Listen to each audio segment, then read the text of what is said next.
এই দল যারা করেন মসজিদ ইমাম, তাদের পিছনে নামাজ হয় না, তাদের পিছনে কি হয় না? যারা জান্নাতের টিকিট বিক্রি করে তারা হলো মুনাফিক। আমি পার্লামেন্টে বলেছিলাম, তারা কি? তারা আল্লাহর সাথে গাদ্দারি করে। কার সাথে? আমি কোরআন এবং হাদিস দিয়ে, কোরআনের আয়াত দিয়ে পার্লামেন্টে বলেছি তারা হলো গাদ্দার। তারা কি? ধরেন আমি তারেক রহমানের গাদ্দারি করলাম, তাহলে আমি ক্ষমা পাওয়ার সুযোগ আছে না নাই?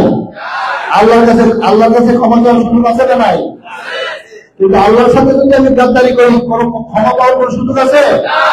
ওই দল, আমি এতদিন বলি নাই, যে সমস্ত দলের, এই দল যারা করেন মসজিদ ইমাম, তাদের পিছনে নামাজ হয় না, তাদের পিছনে কি হয় না?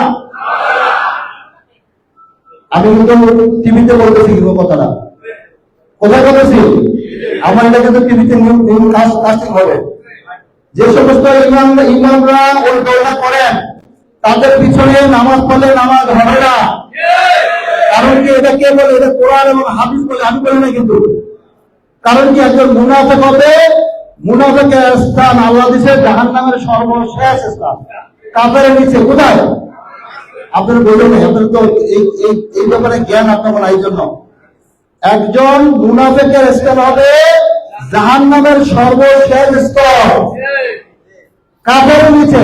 কার নিচে? বুঝেন নাই? হাসরের মাঠে কাফেররা বিনা হিসাবে জাহান্নামে যাবে। কোথায় যাবে? কিন্তু এই মুনাফিকদের স্থান হবে ওর জাহান্নামের নিচের জাহান্নাম।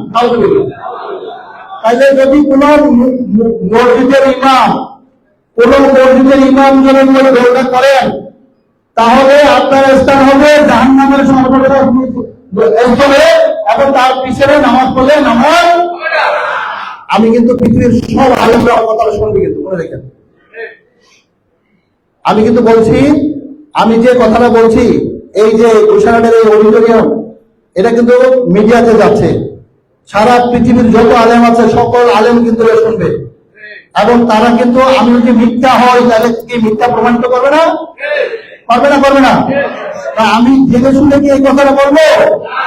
আমি আপনাদের কাছে আজকে চ্যালেঞ্জ করে বলছি, চ্যালেঞ্জ, ওই দলটা যে করবেন, আমি বারবার রিপিট করতেছি, ওই দলটা যারা করবেন, যারা কোরআন নিয়ে দুনিয়া কামাইতে চান, আল্লাহ বলছেন কোরআনের আয়াত, আল্লাহ বলছেন যারা আমার কোরআনকে, আমার দিনকে বিক্রি করে, যারা দুনিয়া